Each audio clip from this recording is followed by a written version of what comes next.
un bambuco compuesto por Arnulfo Briceño e interpretado por Silva y Villalba, que lleva por título ¿A quién engañas, abuelo? Ese bambuco que es un poco que cuenta la historia de un abuelo que responde a su nieto porque ha enterrado a su hijo y a su nuera, y que un poco hace mella en esta historia de la violencia política en Colombia de los años 40 y 50. Queremos empezar esta discusión el día de hoy preguntándonos por eso, ¿no? ¿Qué fue eso que se llamó la violencia con mayúscula? Esa violencia de los años 40 y 50 de la que hablan muchos textos, incluso escolares, con los que se nos enseñó en nuestra época. Y para ello, una de las primeras referencias cronológicas que tenemos es esa referencia que nos brinda el profesor Jesús Antonio Bejarano. ¿Qué podemos decir de ese estudio del profesor Bejarano, José? El estudio de este profesor Bejarano parte de 4 momentos muy importantes. El primero de estos va de un periodo de 1946 a 1949, donde la violencia se agudizó y principalmente se dio en el ámbito urbano, es decir, en la zona urbana. Posteriormente, entre 1949 a 1953, la guerra empieza a generar unas repercusiones o empieza a darse en el ámbito rural, y donde se empieza a dar un enfrentamiento entre el Estado, que está apoyado por una política como tal, que se conocía como los chulavitas y los pájaros, y con las guerrillas liberales. Posteriormente entramos en un periodo de 1953 a 1957, donde aparece una represión estatal como tal, que se empieza a dar y a gestar de manera muy significativa, y se empiezan a ampliar fenómenos como el vandalismo y el bandolerismo. Y ya para terminar pues con esta postura del profesor que anteriormente mencionábamos, entre 1957 y 1964, si bien la violencia se disminuye en una gran intensidad, nacen lo que se conoce como tal las guerrillas. Ese proceso es bastante interesante porque siempre el asunto cronológico va a ser polémico, ¿no? Algunos dicen que es del 48 al 57, otros dicen que es del 46 al 57, incluso muchos más osados empiezan a decir que la violencia puede comenzar o desde la Guerra de los 1000 días o incluso desde las batallas de independencia. Pero nosotros queríamos hoy sumar esa posición del profesor Bejarano porque nos parece que se condice mucho con lo que se ha investigado y muestra ese vaivén entre el ámbito urbano y rural de cómo los distintos actores fueron apareciendo para generar la violencia. Pero además de la cronología, existe lo que los historiadores o los sociólogos o incluso como se llama los violentólogos empiezan a mencionar en torno a las causas, ¿no? ¿Cuáles fueron esas causas de la violencia? Porque además de que existe esa cronología, existen los elementos causales que llevaron a las matanzas, las masacres y una gran cantidad de situaciones que se presentaron durante estas épocas. Y ahí encontramos varias posiciones de estudiosos como el profesor Marco Palacios e incluso el profesor Paredes. Wilmer, ¿qué podemos decir de esas posiciones en torno a las causas del conflicto? En primer lugar, ellos tienen una cronología más limitada que la de Bejarano, porque para ellos va del 48 al 58. Es decir, a partir del Frente Nacional ellos no consideran que haya todavía esta época de la violencia. Y también se centran en temas de contenido que tiene que ver con 2 posiciones que dominaron esta etapa de la violencia. La primera tiene que ver con tratar de perpetuar una sola ideología, lo que fue inicialmente la conservadora. Y en segundo lugar, ya tratar de establecer mecanismos de represión entre ambos partidos, particularmente el partido que esté en el poder es el que reprime al otro y así sucesivamente. Y por otra parte también el asunto de la agresión mutua entre ambos partidos, por una parte las guerrillas liberales y por otra parte lo que mencionan ustedes ahora de la policía conservadora, que eran los chulavitas y los pájaros, que más adelante profundizaremos en otro programa sobre ellos. Muy interesante estas posiciones que vamos aquí desarrollando, porque cualquier persona inquieta que quiera buscar sobre estos temas, pues va a encontrar estas diferencias que son bastante comunes a la hora de definir un conflicto.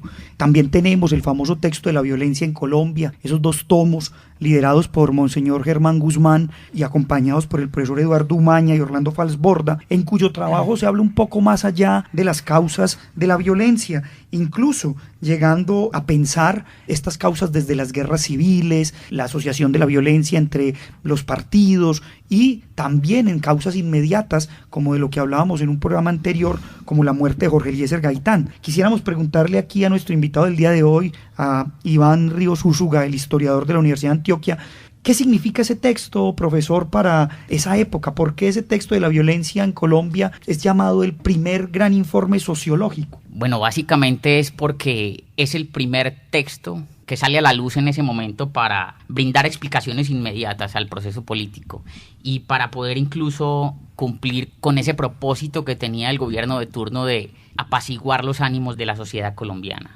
Entonces lo que necesitan es darle una explicación de cuáles son los causales, incluso enrutar el problema y la solución. Es decir, el problema eran los brotes de expresión civil y armada de los liberales y la acción legítima de la hegemonía conservadora en su momento para poder entonces entrar a explicar estos temas. Ahora, lo que este texto se ocupa con mucho énfasis es en revelar, a pesar de cumplir con ese propósito que tenía también el gobierno en su momento, también es de revelar la crudeza con la que se expresa esa violencia en la sociedad colombiana. Y pues bueno, aquí abriendo un poco como ese balance de cómo se dio la violencia, sigo pensando en Marc Bloch, como lo denominaban sus colegas en la Escuela de los Anales, ¿no? Y era el logro historiador. Le decían que era el logro historiador porque él decía que el historiador, donde huele que hay carne humana, ahí está su presa. Entonces creo que esa es la mejor explicación para darle a este texto de la violencia. Esa era la presa del momento para la historiografía. Y en esto también hay que aclarar otra cosa, ¿cierto? Y es que la explicación que allí se da es el primer esbozo, porque alrededor de eso ya empiezan a producirse otros violentólegos que ya mencionamos. Y básicamente quiero decir es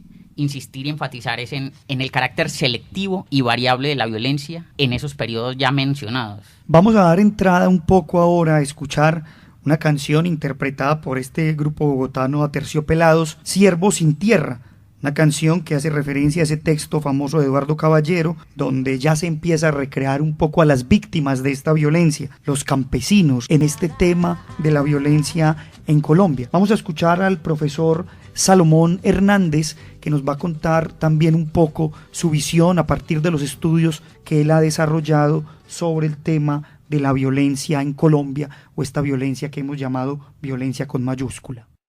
Lo que podemos decir de la violencia bipartidista es que fue una guerra civil no declarada que causó muchas bajas en los dos bandos y que se caracterizó por el accionar cruel y violento y encontrando algunos personajes que aún hoy causan terror en quienes vivieron esa época. Es el caso de Jacinto Cruz Usma, alias Sangre Negra, quien tenía como lema: si lo hicieron con mi familia, ¿por qué no lo voy a hacer con la de ellos? Una frase que ilustra cruelmente la violencia y la venganza que ha llegado en nuestros días. Además de este personaje de la frase anterior, en este periodo existieron muchos otros personajes y grupos de ambos bandos enfrentados, como los chulavitas, originarios del departamento de Boyacá, y los denominados pájaros del departamento del Valle del Cauca. Se hicieron famosos por sus accionares violentos, que los podemos ver en películas, que los podemos ver en fotografías, que los podemos ver en muchos estudios a nivel de historia y sociología en el país. Una película muy famosa es Cóndor en No Entierran Todos los Días, donde aparece el famoso Cóndor del Valle, León María Lozano, quien lo muestran en la película al inicio y muestran un niño que va prendido en un caballo. Eso lo marca a él y lo lleva a realizar quizás muchos otros accionares y igual como se muestra ahí, se muestran en diferentes lugares. La película ilustra muchos momentos y se ve la financiación y se ven muchos otros casos que suceden en muchos municipios y muchas ciudades de Colombia. Hablo desde el municipio de Vegachí. Aquí tenemos una historia muy famosa, se llama La Volqueta del Primo. Pues de Segovia, de Remedios, de Vegachí, de Yalí, se recogían los cadáveres. Este señor apoyaba a los conservadores. Entonces, todas las víctimas que los conservadores dejaban, él las recogía y las arrojaba en un lugar conocido como el Papayo. Es la historia famosa porque el señor después, el karma lo persiguió y la misma volqueta lo asesinó, el volco le cayó en la cabeza. Es un hecho real que está registrado en los archivos del municipio. Igual como esa historia, muchas otras historias ocurrieron en el país. Agradecemos esa maravillosa intervención del profesor Salomón. Yo quisiera dar aquí entrada un poco a ese segundo elemento, esa segunda pregunta que tiene que ver con los impactos de la violencia en los territorios, y para ello quisiera leer dos fragmentos de dos obras. Una obra del sociólogo y reconocido estudioso de la violencia Alfredo Molano, que en los años del tropel, en una de sus crónicas, pone en voz de un campesino llamado Efraín Barón el siguiente testimonio: para mí, tengo que la violencia nunca estalló, así como estalla un taco de dinamita en un barranco. La violencia fue cayendo despacito, fue haciendo nudos, fue amarrando a la gente sin que se diera cuenta. Comenzó a caer por la noche y cuando despertamos estaba metida en medio de nosotros, manejando las cuerdas. Asimismo, un texto que ha sido considerado por muchos estudiosos como la primera novela sobre la violencia en Colombia, del profesor Daniel Caicedo, Viento Seco, esta novela que recrea las famosas masacres de Ceilán Valle y de la masacre de la Casa Liberal, ambas en 1949, y que en uno de los apartados, bastante cruel, se relata un poco cómo se cometían, cuál era la sevicia con la que la violencia se enmarcaba en los territorios. Dice así, o relata así, el profesor Daniel Caicedo: frente a la casa de los detectives se detuvo la jaula de prisioneros. En la calle había soledad y noche propicia para cargar el carro trágico. En él cupieron 3 muertos y 5 agonizantes, entre los cuales estaba Antonio Gallardo, quien quedó con un cadáver encima y 2 moribundos a los lados. Por la calle no pasaba nadie, pues el toque de queda impuesto en la ciudad no permitía salir después de las 9 de la noche, y si alguien se atrevía a hacerlo y era sorprendido por las patrullas, lo apresaban y lo trasladaban a una carretera vecina, en donde entre golpes, descalzo, lo echaban a andar sobre las piedras inclementes. Nadie se asomaba por ningún sitio y el furgón de la policía podía andar sin ser visto con esa carga macabra de cuerpos. Creo que literariamente 2 textos muy desgarradores que ya un poco evocaban esa violencia y que nos invitan acá a pensar en ese impacto de esta llamada violencia con mayúscula en las poblaciones, en las personas, en los mismos territorios. ¿Qué podemos decir sobre ese impacto, José? Bueno, en ese impacto que tuvo una influencia como tal en todos los departamentos del país, se presentaron unas estadísticas muy altas de muertos.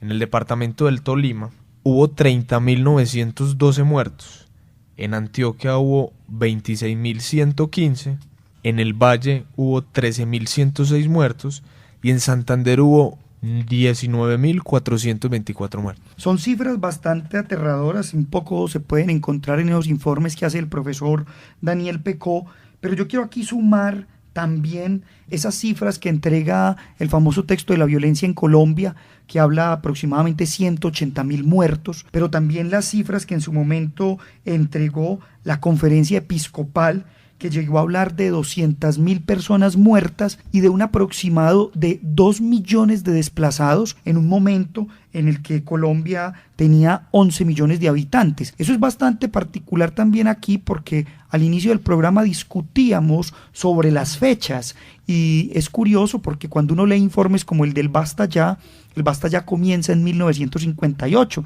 y ese inicio en 1958 pues pareciera como que borrara esos 10 años de muertes anteriores. Incluso un dato más, hay estudiosos que mencionan que ya para inicios de los años 30 había una gran variedad de muertos, aproximadamente entre 10.000 muertos conservadores a manos de los liberales. Yo creo que ese referente muestra un poco toda esa serie de acciones que se cometían, la violencia, pero también existía un tema que era el desplazamiento, el robo de tierras y de alguna manera cómo influía eso económicamente en todas estas transformaciones.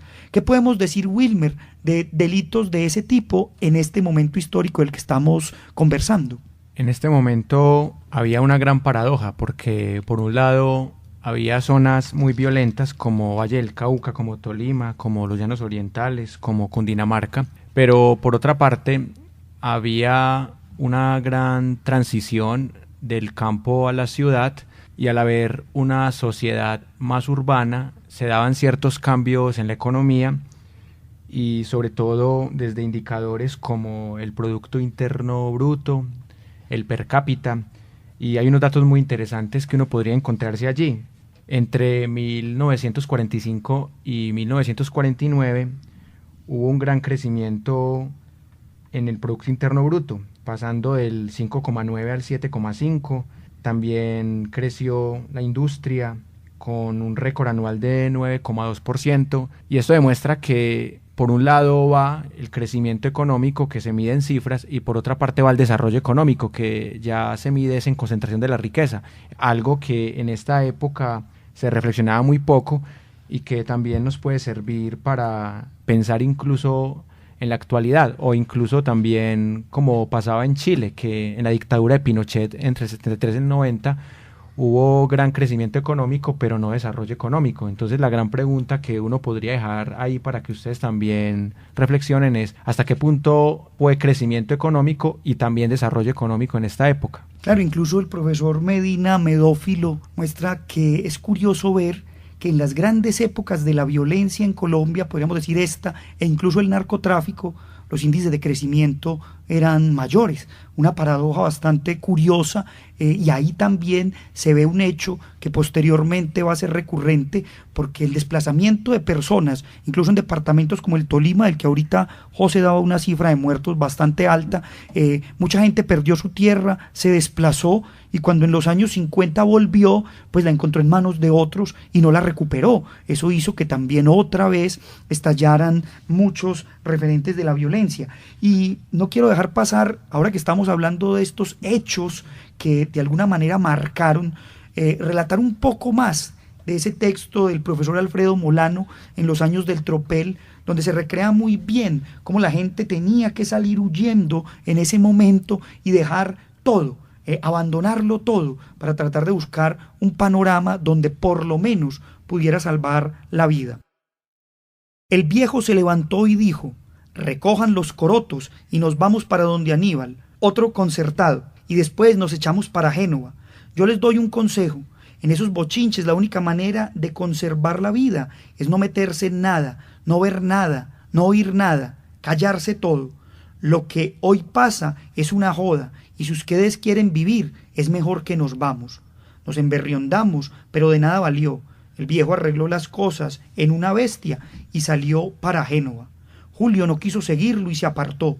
Yo quedaba de mayor y me dio sentimiento no acompañar al par de ancianos. Mi hermano fue a parar a la policía, se presentó, contó todo lo que le habían hecho, y ahí mismo le dieron un uniforme. Después supimos que lo habían matado en el Cebollal cuando hacía una comisión. Lo pajarearon por la espalda. Así un poco también se relata desde estas crónicas de Alfredo Molano lo que fueron los impactos de la violencia.